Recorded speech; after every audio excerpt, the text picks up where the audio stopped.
Kresheva's forearms trembled as she looked at the damage report. The old Velthian diplomat had lived for 300 years, but she had never felt this tired. Around her, the council chamber of Refuge Station Talos 9 was falling apart. Lights flickered.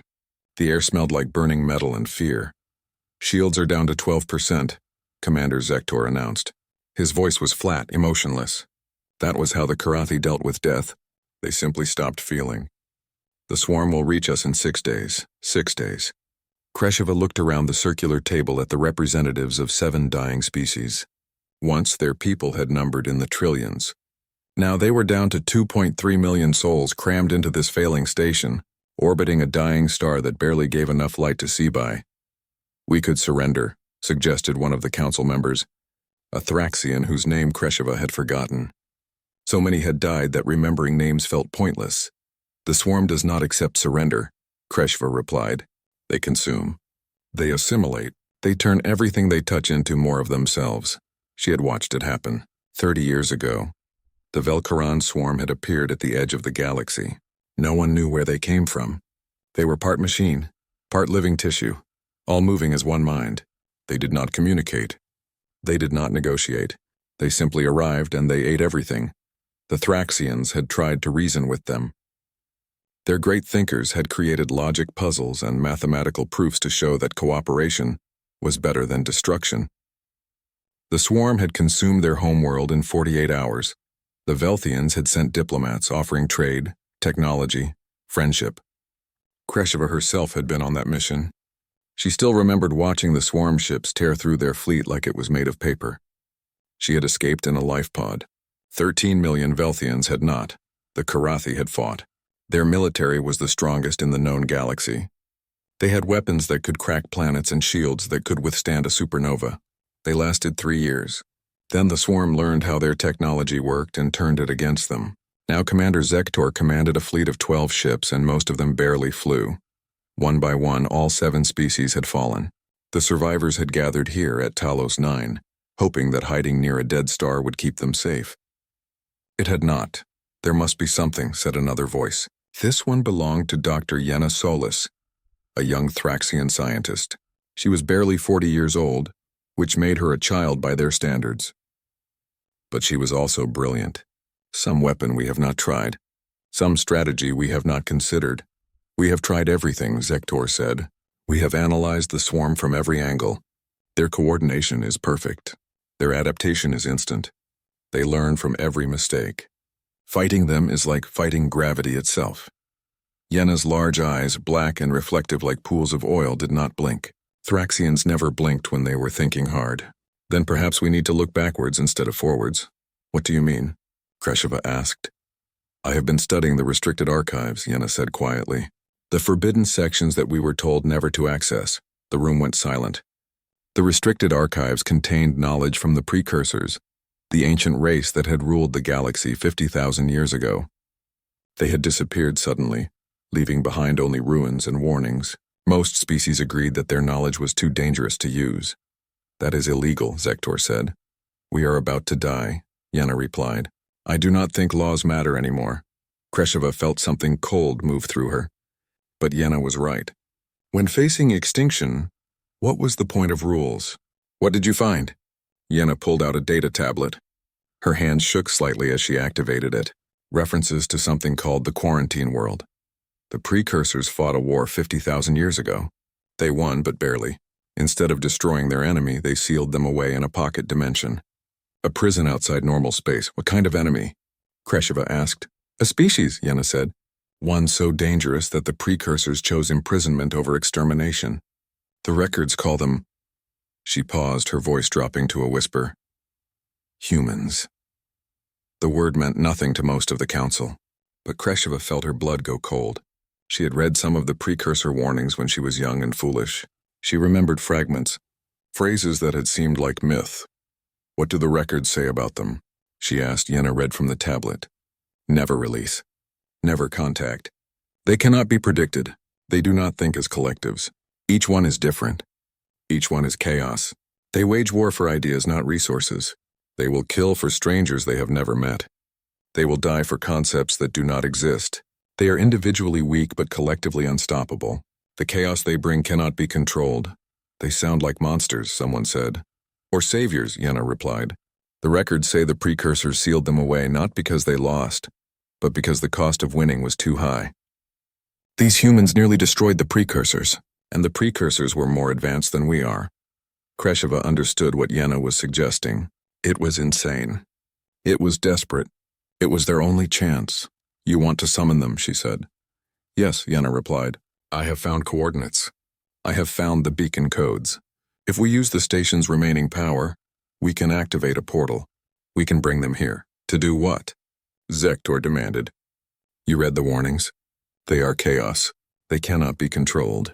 We might be summoning something worse than the swarm. Or we might be summoning the only thing the swarm cannot predict, Yenna said.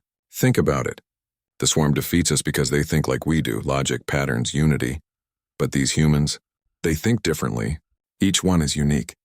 The swarm would not be able to adapt to them because there is nothing consistent to adapt to. The council argued for hours. Some called it suicide. Others called it their only hope. In the end, Kresheva called for a vote. 4 voted yes. 3 voted numbered democracy. Kresheva thought was a strange thing to practice when facing extinction. But it was all they had left. Dr. Solis, Kresheva said, her voice heavy with the weight of what they were about to do. Prepare the beacon. We will attempt contact with the humans. Understood, Yenna said, but her hands were shaking. That night, Kresheva stood at the observation window looking out at the dying red star. In the distance, she could see the lights of the swarm fleet approaching. Thousands of ships, all moving as one, all coming to consume everything she had left. She thought about the warnings, about chaos and unpredictability, about a species so dangerous that the mightiest civilization in history had chosen to lock them away forever. In 6 days, the swarm would arrive. In 6 days, everyone she had failed to save would die, unless the humans were everything the warnings said they were, and that thought terrified her more than the swarm ever could. The beacon chamber was deep in the heart of Talos 9, in a section that had been sealed for decades. Dr. Yenna Solis stood before the precursor device with her small team of engineers. The machine was enormous, taller than any building the station had, made of a black metal that seemed to absorb light. Are you certain this will work? Asked Rentok, one of her assistants. He was young, barely trained, but most of the experienced scientists were dead. No, Yenna said honestly. The instructions are incomplete. The precursors did not want anyone using this technology. She ran her hand over the controls. They were covered in symbols that hurt to look at, as if they existed in more dimensions than her eyes could process. It had taken her 3 days to decode enough to attempt activation. This is not a communication device, she said, mostly to herself. It is a summoning portal. One way. Whatever is on the other side will be pulled through whether they want to come or not. That seems cruel, Rentok said. Yenna thought about the 2.3 million refugees in the station, about the children who would die when the swarm arrived, about entire civilizations reduced to memory. Yes, she agreed, but we are out of kind options. She activated the power feed. The station's lights dimmed as enormous energy flowed into the beacon. Somewhere, alarms were blaring. They were using power meant for life support, for the shields, for everything that kept people alive. They had perhaps 1 hour before critical systems failed. The beacon began to hum. It was a sound that Yenna felt in her bones, in her teeth, in the base of her skull. Reality itself seemed to bend around the machine. I am reading the historical data while we wait, Rentok said, his eyes on his tablet. About the humans. Did you know the precursors fought them for 200 years? I know, Yenna said. It says here that humans never evolved a hive mind. Each one is completely separate. They cannot share thoughts. They are, he paused, searching for the word, psychically deaf. Yes. But they form groups larger than their empathy should allow. They create nations of billions despite not being able to feel each other's minds. How is that possible? Yenna had wondered the same thing. Every other species in the galaxy had some form of telepathic connection. Even weak ones could sense emotions, share basic thoughts. It was how civilization worked. How could you build trust without being able to feel someone's honesty? They use words, Yenna said. Sounds, symbols. They communicate entirely through external means. That sounds lonely, Rentok said quietly. The beacon's hum grew louder. The air began to shimmer. Yenna could see something forming in the space above the machine. A tear in reality opening like a wound. The precursors wrote that humans are paradoxes. Rentok continued reading. They are capable of extreme altruism and extreme violence, often by the same individual. They wage war not just for resources but for ideas, for concepts like freedom and honor and revenge. They will die to protect strangers they have never met. They will also kill millions over disagreements about philosophy. Step back, Yenna ordered. The portal was fully open now, a circular window into somewhere else. Through it, she could see darkness and strange lights. Something moved in that darkness. A figure stepped through the portal.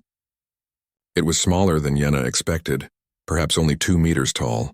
It wore some kind of armor, dark and angular, covered in equipment she did not recognize. In its hands was a weapon pointed directly at her. The figure's head was enclosed in a helmet with a reflective visor. For a long moment, nobody moved. Then the figure reached up and removed the helmet. Yenna found herself looking at a face unlike any she had seen. 2 eyes, small and round, skin the color of dark earth, hair black and pulled back tight. The features were strange, almost primitive, but the eyes were intelligent and alert. "Where am I?" the figure said. The voice was female, and the words came out as sounds, not thoughts. Yenna had prepared a translation device, but it took a moment to activate. When she spoke, the device converted her telepathic patterns into sound. "You are on Refuge Station Talos 9. I am Dr. Yenna Solis. We summoned you here." The woman's eyes narrowed. "Summoned? You mean you dragged me through against my will?" "Yes," Yenna said. There was no point in lying. "We are desperate." The woman looked around the chamber, taking in everything with quick, efficient glances. Her weapon never wavered. "I'm Sergeant Maya Chen, Earth Defense Force. Year 2847 by our calendar. I was on patrol duty when your portal grabbed me. My squad is going to be very confused." "Earth," Yenna repeated. "That is the name of your homeworld?" "Yes, which is apparently in a pocket dimension you people locked us in 50,000 years ago." Maya's voice was bitter. "We found the barriers a long time ago. We've been trapped, fighting our own wars, having our own history, completely cut off from the rest of the universe. And now you pull me through? Why?" Yenna gestured to her tablet. She pulled up images of the swarm, of destroyed worlds, of the approaching fleet.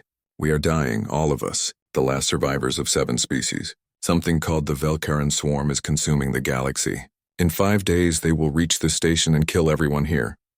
Maya studied the images. Her face showed no emotion, but Yenna saw her grip tighten on her weapon. "How many?" "How many what?" "How many ships are coming?" "The sensor readings show approximately 400,000 vessels," Yenna said. Maya was quiet for a moment. Then impossibly she smiled. It was not a happy expression. It was the smile of a predator seeing prey. "Good," Maya said. "Finally a fair fight." "A fair fight?" Rentok said, his voice high with panic. "That is 400,000 ships against our 12 remaining vessels." Maya looked at him. "Yeah, like I said, fair." Yenna felt confusion wash over her. This was not the reaction she expected. "You do not understand. The swarm cannot be defeated. They adapt to everything. They learn from every battle. They move as one mind. And that's their weakness," Maya said. She lowered her weapon slightly. "Look, I saw your refugees on my way in. I saw the children, the injured. I get what's at stake here." She paused, and for a moment her expression softened. "I don't know why you people locked us away. I don't know what my ancestors did to make you so afraid. But I can see that you're out of options." "Yes," Yenna said quietly. "Then here's what I need," Maya said. "I need your fastest scout ship. I need access to your weapon systems. And I need you to not ask questions about what I'm going to do." "You are going to fight them?" Kresheva's voice came from the doorway. The old diplomat had arrived with Commander Zektor. "Alone?" Maya turned to face them. "For now, but I'm going to need backup soon. The portal is still open on my end. My people saw me get pulled through. They're watching." "Your people?" Zektor asked.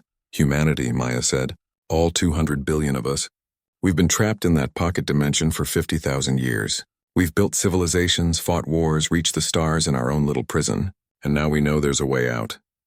She looked directly at Kresheva. "I saw your records. I know what the warnings say about us. That we're chaos. That we're unpredictable. That we're dangerous." "Yes," Kresheva said. Maya nodded slowly. "Good, you should be afraid of us. But right now, You need to be more afraid of them. She pointed at the image of the swarm on the tablet. So here's my offer. Give me a ship. Let me show you what one human can do. Then we'll talk about what 200 billion humans can do. The chamber was silent except for the hum of the failing station. Finally, Kresheva's four arms made a gesture of acceptance. Commander Zektor will provide you with our fastest ship. Thank you, Maya said. Then she put her helmet back on and walked toward the door. At the threshold, she paused and looked back. One more thing. What do you call those creatures? The swarm? The Velkaran swarm, Yenna said. Maya's voice came through her helmet speaker, distorted and cold. Good. I like to know the name of things before I kill them. Then she was gone, and Yenna was left staring at the empty doorway, wondering what they had just unleashed. The command center of Talos 9 was packed with people watching the monitors.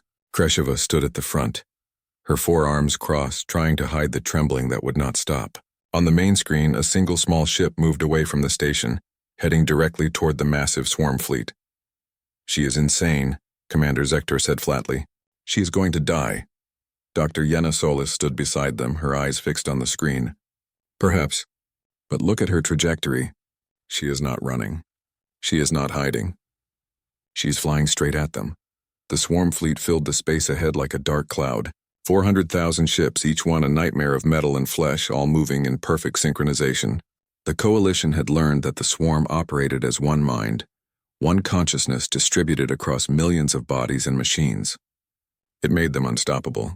There was no confusion, no miscommunication, no fear. Maya's small scout ship was barely a dot compared to that armada. She is broadcasting something, one of the communications officers said, on all frequencies. Put it through, Kresheva ordered. Maya's voice filled the command center. She was speaking in Galactic Common now, though her accent was strange and her grammar was broken. Velkaran swarm, you have something we want. Surrender the refugees' homeworlds or face consequences. Silence. Then the swarm responded. Its voice was thousands of voices speaking as one, perfectly synchronized, emotionless. We are inevitable. We are unity. We are perfection. What are you? I am human, Maya said. That means I am the thing you should have feared. Her ship accelerated. On the sensors, they could see her arming the antimatter warhead that Zektor had given her. It was their last one, powerful enough to destroy a small moon. She is going to ram their capital ship, Zektor said. Suicide attack, but Maya did not ram them. At the last moment, she fired the warhead forward while her ship turned sharply.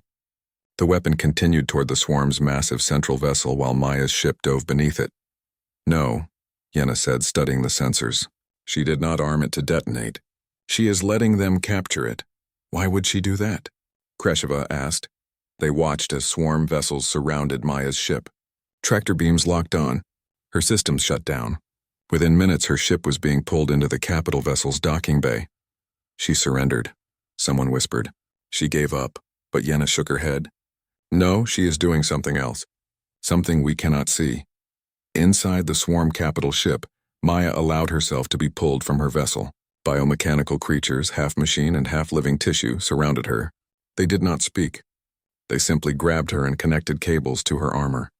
She felt the intrusion immediately. The swarm was trying to connect her mind to their network. They wanted to assimilate her, to make her part of their collective consciousness. Most species felt terror at this point. The loss of self, the dissolution into the group mind, it was the ultimate death. Maya felt nothing but calm. The swarm's consciousness flooded into her thoughts. It was like standing in an ocean of voices, all speaking at once, all perfectly in tune. She could feel millions of minds, all thinking as one, all moving toward the same goals with mechanical precision. They expected her to dissolve, to be absorbed, to become another voice in their chorus. Instead, Maya pushed back. The swarm had never encountered a mind like hers. Human consciousness was not meant to join with others. It was isolated, individual, full of contradictions. Maya thought about her mother and her drill sergeant at the same time. She remembered love and hate. She felt fear and courage. She held opposing ideas in her head without needing them to resolve. To the swarm, it was like static, like noise, like chaos injected directly into their perfect order. Maya smiled inside her helmet and pushed harder. She thought about Earth, about 200 billion humans all thinking different thoughts, She thought about arguments and disagreements and wars fought over ideas. She thought about art and music and the fact that no two humans ever agreed on what was beautiful. The swarm tried to process this, tried to categorize it, tried to find the pattern. There was no pattern. Maya felt the swarm's consciousness beginning to fracture around her. Sections of their network were becoming confused. Ships were receiving contradictory orders. The perfect synchronization was breaking down. She focused on the antimatter warhead she had left in the docking bay. The one they thought was disarmed. The one she had given them on purpose. "Here is what humans do best," she whispered, knowing the swarm could hear her thoughts. "We lie, we trick. We make you think you have won, and then we change the rules." She triggered the warhead remotely. In the command center of Talos 9, everyone watched as the swarm's capital ship exploded. The blast was enormous, a miniature sun blooming in the darkness. The shockwave tore through dozens of nearby vessels. "She is dead," Sektor said quietly. "The human is dead," but Yenna pointed at the sensors. "No. Look, something launched from the ship just before the explosion. A small escape pod moving fast, weaving between swarm vessels. Half the enemy fleet was trying to intercept it, but their movements were erratic now, uncoordinated. Ships collided with each other. Some fired on their own forces. What is happening to them?" Kresheva asked. "Maya infected their network," Yenna said, understanding flooding through her. She put her own consciousness into their collective mind. Her individuality, her chaos, it is spreading through them like a virus. They cannot process it. They do not know how to deal with a mind that contradicts itself. On the screen, the swarm fleet was tearing itself apart, not from weapons, but from confusion. Some ships were trying to retreat. Others were attacking. None of them moved as one anymore. The escape pod reached Talos 9 and docked roughly. Medical teams rushed to meet it. Maya emerged walking, though her armor was scorched and cracked. She removed her helmet. Blood ran down the side of her face from a cut above her eye, but she was smiling. "Report," she said to the nearest officer. "How many ships did we destroy?" "We," Sektor said. "You destroyed their capital ship and at least 40 others. But you did something worse to them. Their fleet is in disarray. They are fighting each other." Maya nodded, wincing. "Good. That will buy us some time." "Maybe a few days? You knew this would work?" Kresheva asked. "No," Maya admitted. "I had no idea if it would work. But I had to try." She looked at them all, at the aliens who had summoned her, who had pulled her from her home out of desperation. "You need to understand something about humans. We do not fight like you do. We do not think in terms of logic and patterns. We fight with tricks and emotions and lies. We are not honorable warriors. We are survivors who will do anything to win. The precursors were right to fear you," Kresheva said quietly. "Maybe," Maya said. She sat down heavily, exhaustion catching up to her. "But right now you need what we are. Because what I just did to the swarm, that was one human. Imagine what 200 billion of us could do." She looked up at the ceiling toward where the portal to Earth still waited. "They saw what happened, my people. They have been watching through the breach. And I can tell you what they are thinking right now. They are thinking that there is finally a way out of our prison, and they are thinking about those refugees I saw. The children. The dying. What will they do?" Yenna asked. Maya's smile was tired but genuine. "They are going to vote. We always vote. It is a human thing. And when they vote to come through, to help you, to fight the swarm, you are going to wish the precursors had kept us locked away forever, because we do not do anything halfway." She closed her eyes, leaning back against the wall. "Wake me when my people arrive. We have a war to fight." In the command center, the coalition leaders looked at each other. The swarm fleet was still visible on the monitors, scattered and confused but not destroyed. And somewhere behind them, through a portal to a prison dimension, 200 billion humans were deciding whether to save the galaxy or let it die. Kresheva wondered which option terrified her more. Maya Chen woke to the sound of alarms. She had been asleep for only 6 hours, her body desperately needing rest after the battle, but something was happening. She grabbed her helmet and ran toward the command center. The corridors of Talos 9 were crowded with refugees, all staring at the windows. Maya looked out and felt her breath catch. Ships. Thousands of them, pouring through the portal from Earth like water from a broken dam. They were not sleek like the coalition vessels or biomechanical like the swarm. They were blocky and industrial, covered in weapons. marked with flags and symbols from hundreds of human nations. The Earth Defense Fleet had arrived. In the command center, chaos reigned. Kresheva was trying to coordinate with the incoming vessels while Zektor watched the sensors with something close to fear on his face. "How many?" Maya asked. 10,000 warships so far, Zektor said, and they are still coming through. They are also bringing civilian vessels, transports, colony ships, medical frigates. Of course they are, Maya said. She felt pride swell in her chest. They voted to come. I do not understand, Dr. Yena Solis said. She stood next to Maya, her large eyes reflecting the lights of the incoming fleet. Why bring civilians to a war zone? Because that is what humans do, Maya said. We do not just send soldiers. We send doctors and teachers and farmers and engineers. We send everyone because we do not know which skills will be needed. A communication channel opened. A deep voice filled the command center. This is Admiral Marcus Okonkwo of the Earth Defense Fleet, requesting permission to dock and meet with coalition leadership. Kresheva's hands moved across the controls. Permission granted, Admiral. Welcome to Talos 9. An hour later, they gathered in the council chamber. Admiral Okonkwo was a tall man with dark skin and gray hair. He wore a uniform covered in medals and ribbons. Behind him stood a dozen other humans, military and civilian both. First, Okonkwo said, his voice formal, let me apologize for the circumstances of our arrival. Sergeant Chen was pulled through your portal against her will. That was an act of desperation on your part, and we understand why. You do not seem angry, Kresheva observed.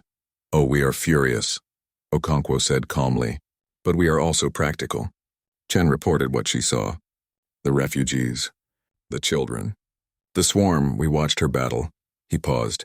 Humanity took a vote. 4 billion voted to ignore you and seal the portal. 20 billion voted to send military aid only. 176 billion voted to come through and help however we can. Why? Zektor asked. You do not know us. We imprisoned your species for 50,000 years. Why help us? Okonkwo smiled, and it was a sad expression. Because despite everything, despite our violence and our wars and all our flaws, humans have this one stupid quality. We care about strangers. We see suffering and we cannot look away. He gestured to his staff. These are doctors, engineers, farmers, teachers. They volunteered to come to a dying station in a war zone because they saw your children on the broadcasts and could not sleep. A woman stepped forward. She had brown skin and kind eyes. I am Dr. Sarah Kim, Civilian Medical Corps. Where are your injured? We brought supplies. Another man, old and weathered. I am Agricultural Specialist Robert Torres. Your food production is failing. I can help fix that. One by one, they introduced themselves. Not soldiers, but people who wanted to help. Yena felt something strange happening inside her. It took her a moment to recognize it. Hope.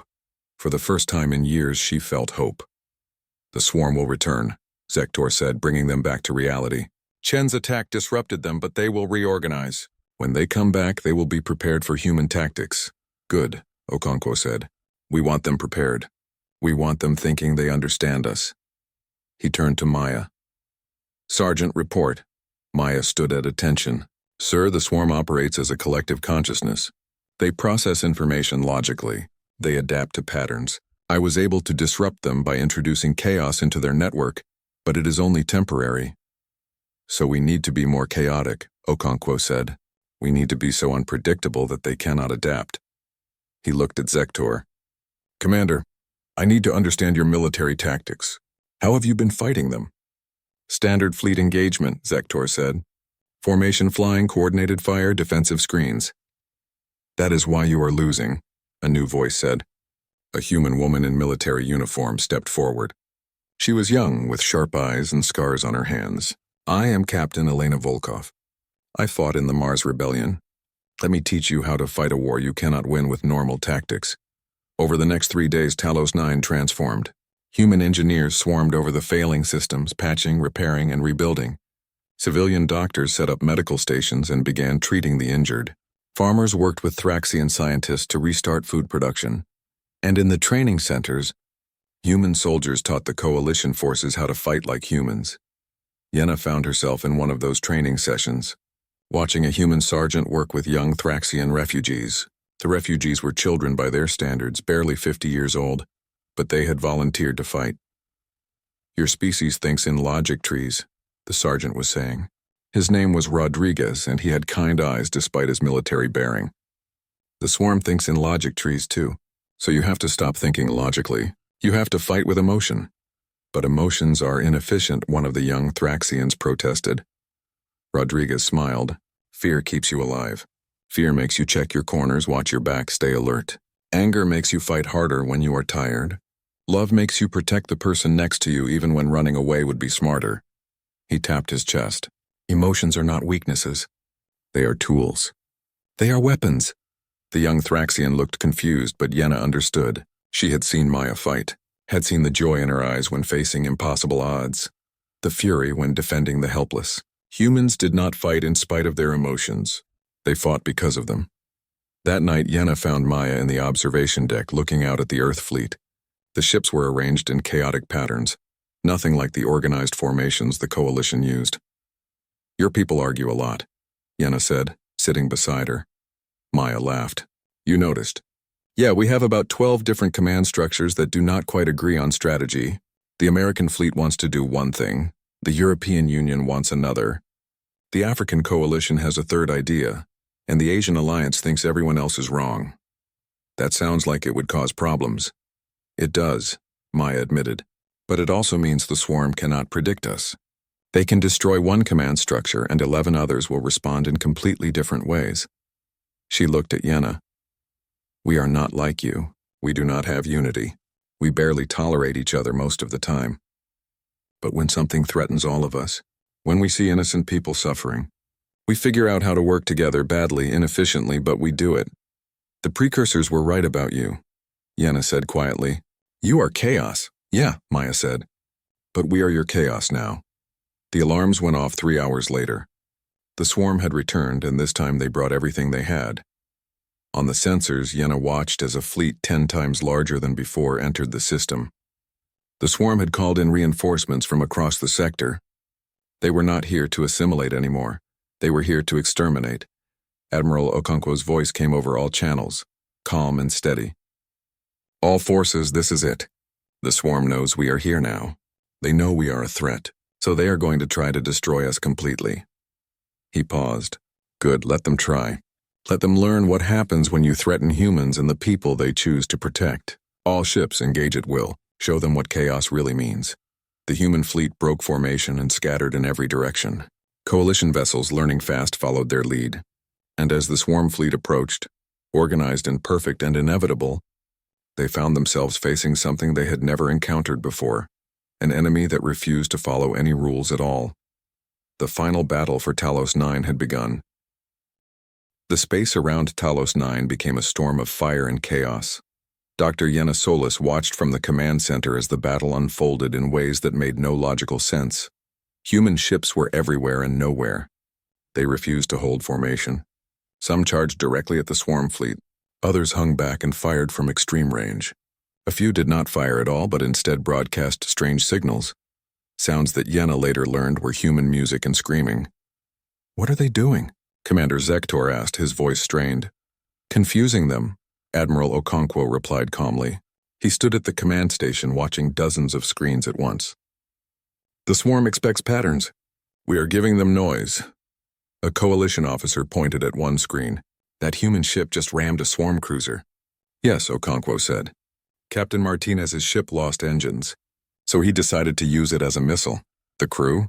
Evacuated to escape pods, mostly. Okonkwo's face showed no emotion, but Yenna saw his hands tighten on the console. War is not clean. On another screen, a human fighter squadron was flying in spirals, weaving between swarm vessels, drawing fire away from damaged coalition ships. One of the pilots was broadcasting over open channels, shouting something about glory and death. He crashed his damaged fighter into a swarm command node, destroying both. They fight like they do not care about dying, Zektor said. They care, Maya Chen said. She had joined them in the command center, her armor scorched from a sortie. But they care about other things more. They care about protecting the refugees, about keeping the swarm away from the children, about making sure their sacrifice matters. A swarm battle group broke through the human lines, heading directly for the station. Alarms blared. The station's remaining shields were already failing. We need to evacuate the civilians, Kreshva said, her forearms moving frantically across controls. No time, Okonkwo said. But we do not need time. We need courage. He opened a channel. All ships, this is Okonkwo. I need volunteers for a suicide run. We have swarm vessels approaching the station. Yenna expected silence, expected people to refuse. Instead, 73 ships responded immediately, their captains all saying the same word, acknowledged.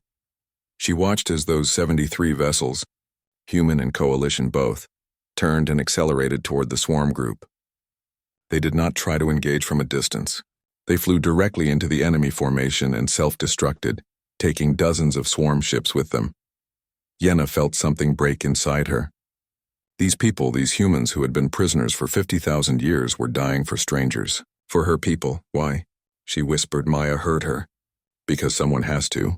Because if not us, then who? Because we looked at your children and saw our children. Because we are human.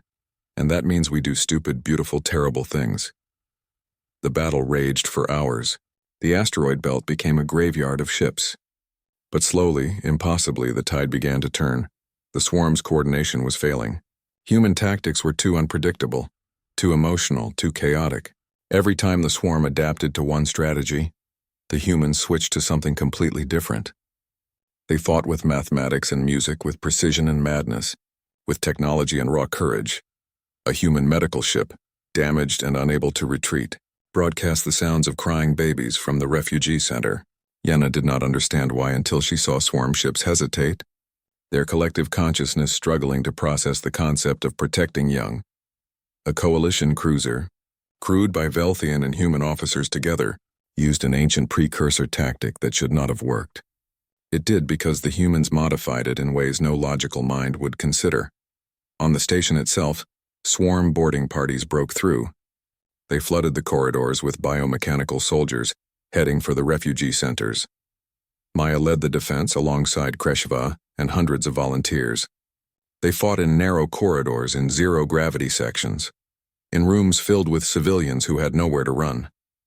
Yenna found herself there too, carrying a weapon she barely knew how to use.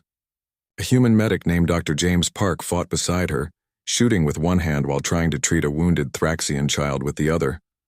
"Why are you here?" Yenna shouted over the noise of weapons fire. "You are a doctor." "Doctors protect life," Park shouted back. "Sometimes that means healing. Sometimes that means fighting." He pulled her down as a plasma bolt flew over their heads. "Stay low." A group of Thraxian children were trapped in a corner, too young to fight, too scared to run. Swarm creatures advanced on them, mechanical limbs clicking, weapons charging.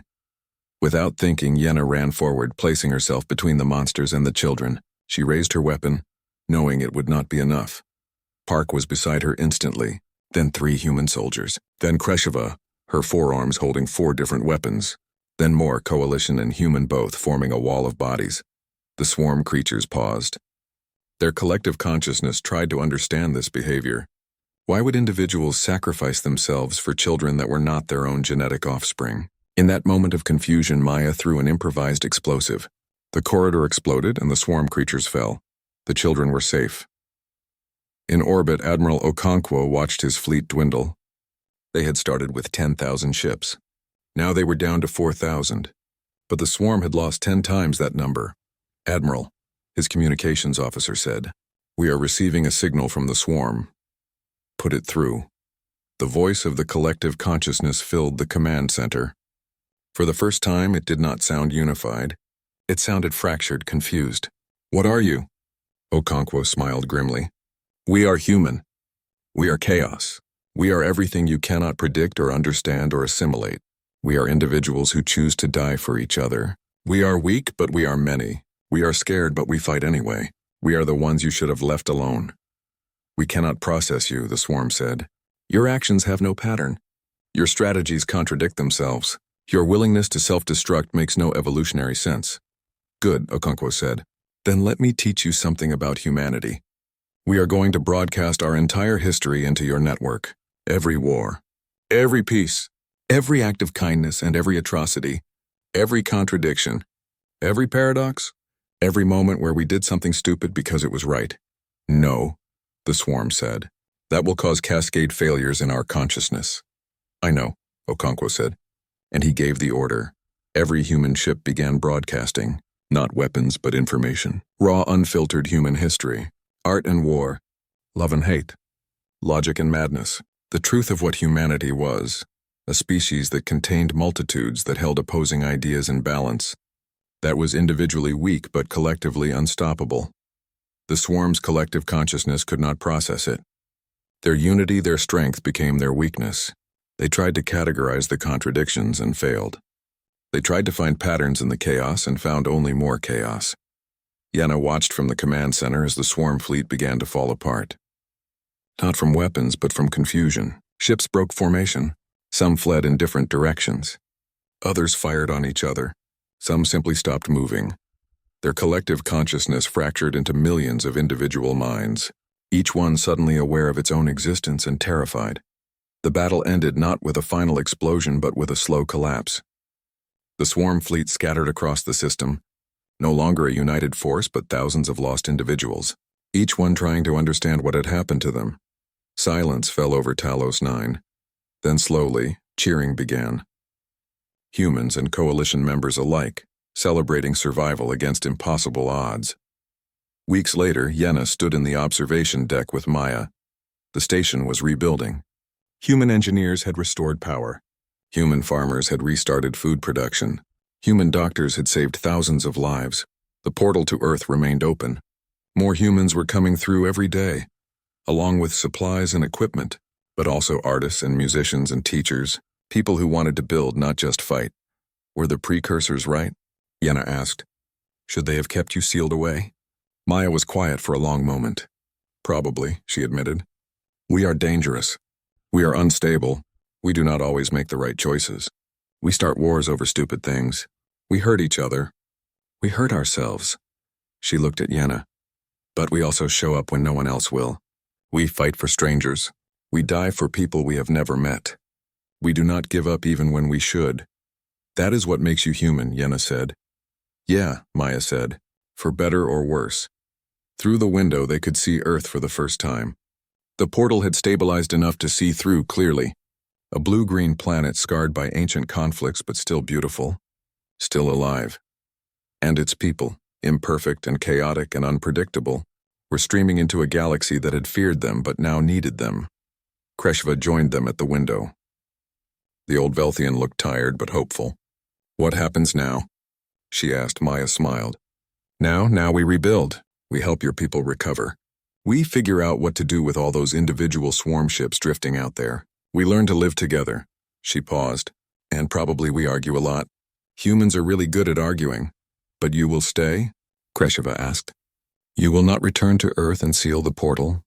We will stay, Maya said. Some of us will go back and forth. But humanity is part of the galaxy now. For better or worse, you are stuck with us.